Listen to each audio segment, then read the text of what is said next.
Student এবং অভিভাবকবৃন্দ, আশা করি সবাই ভালো আছেন। আজকে কথা বলবো মাল্টা সম্পর্কে। মাল্টা এমন একটা দেশ, সেনজেন দেশ, যার রাজধানী ভ্যালেটা। এটা হচ্ছে গিয়ে সেনজেনের রাজধানী। তো সেনজেনের রাজধানী হওয়ার কারণে স্বাভাবিকত এটার গুরুত্ব অনেক বেশি। স্টুডেন্টরা অ্যাপ্লাই করতে পারে সাধারণত ইন্টার পাস করার পর আইএলটিএস সহ অথবা আইএলটিএস ছাড়া। তো আইএলটিএস ছাড়া যদি আপনি ডিরেক্ট ব্যাচেলর প্রোগ্রামে পড়তে চান তাহলে মাল্টা হচ্ছে অনন্য আপনার জন্য।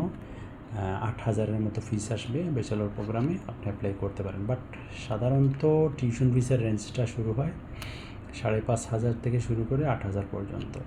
মাস্টার্স তো ওইরকম 7,500 থেকে 8,000 পর্যন্ত।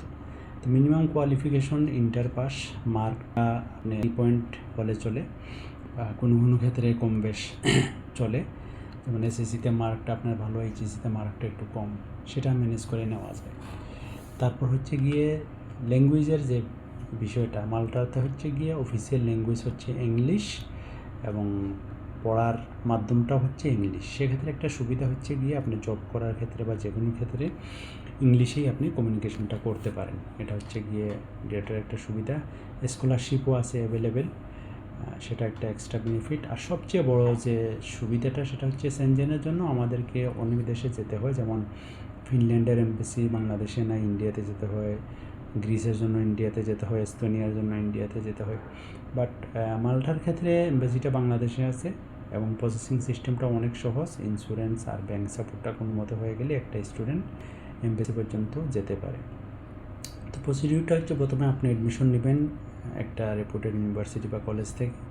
অ্যাডমিশন নেওয়ার পর দেন আপনার কাজ হচ্ছে গিয়ে অ্যাপয়েন্টমেন্ট নিয়ে নেওয়া। অ্যাপয়েন্টমেন্টটা সাধারণত আপনাকে নিতে হবে, মানে দুইটা সিস্টেমে নেওয়া যায়। একটা হচ্ছে গিয়ে আপনার রেগুলার অ্যাপয়েন্টমেন্ট 100 ইউরো দিয়ে, আর একটা হচ্ছে গিয়ে এক্সটেন্ডেড, একটু তাড়াতাড়ি পাবেন, 150 ইউরো দিয়ে।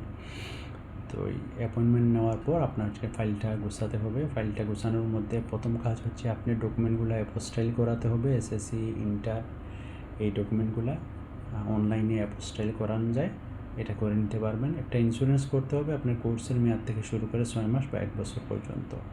সাথে একটা টিকিটের বুকিং লাগবে যে আপনি ভিসা পেলে অমুক তারিখ যাবেন।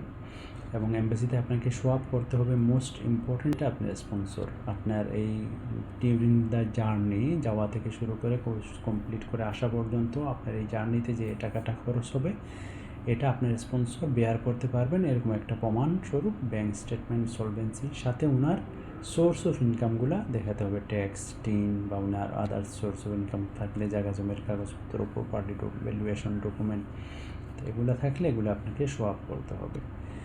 এই জিনিসগুলো করে আপনি যেদিন এমবাসি ওই দিন ফাইল গিয়ে জমা দেবেন। জমা দেওয়ার পর সাধারণত 1 মাসের ভিতরে এমবাসি থেকে কল দিয়ে, অনেক সময় মেসেজ দিয়ে, অনেক সময় ইমেল দিয়ে আপনাকে ইন্টারভিউ ডেটটা দিবে। ইন্টারভিউতে গিয়ে আপনি ফেস করবেন ইন্টারভিউটা। সাধারণত ইন্টারভিউ 2 মিনিট থেকে শুরু করে 8-10 মিনিট পর্যন্ত হয়ে থাকে। এটা জুমের মাধ্যমে ইন্টারভিউটা নেওয়া হয়, অনেক সময় ইন্ডিয়া থেকে, অনেক সময় মালটা থেকে ইন্টারভিউটা নেয়। তো ইন্টারভিউ দেওয়ার সাধারণ মাসের ভিতরে রেজাল্টগুলো চলে আসে। তো ইদানিং ভিসা আর অনেক বেশি, তো চাইলে আপনি এমতে করতে পারেন উইদাউট টিএস বা আইএলটিএস সহ। দেশের বাইরে তো দেশ থেকে আপনি ভিসা পেতে পারেন। আর সুবিধাটা হচ্ছে পার্ট টাইম জব অ্যাভেলেবেল আছে মাল্টাতে। সুইচের যে সিস্টেম সেটাও আছে, আপনি চাইলে করে অন্য কোর্সেও যেতে পারেন, সুইচ করে অন্য ক্যাটাগরিতে, যেমন ওয়ার্ক পারমিটে যেতে পারেন, সেটা আপনার কোনো অসুবিধা হবে না। তার পাশাপাশি হচ্ছে গিয়ে পার্ট টাইম জব অ্যাভেলেবেল, এবং যখন আপনি হলিডে চলবে তখন ফুল টাইম জব করতে পারবেন, এই সুবিধাটা আছে। সেনজেন কান্ট্রি হওয়াতে যে কোনো সময় আপনি সেনজেন আদার্স দেশগুলোতে আপনি চলে যেতে পারবেন উইদাউট ভিসা। এটার জাস্ট টিকিট কাটবেন এবং যেখানে থাকবেন সেখানের একটা হোটেল বুকিং থাকলেই আপনাকে ভিসা সহজে দিয়ে দিবে। এ হচ্ছিল আজকে আমরা মাল্টা সম্পর্কে। আর কোনো ধরনের কোয়েশ্চেন বা কোনো ইনকোয়ারি থাকলে আপনারা আমাদেরকে নক দিবেন। আমরা ইনশাল্লাহ আপনাদের প্রশ্নের জবাব দিতে সর্বদা প্রস্তুত আছি। তো happy life, happy life, happy life. Thank you.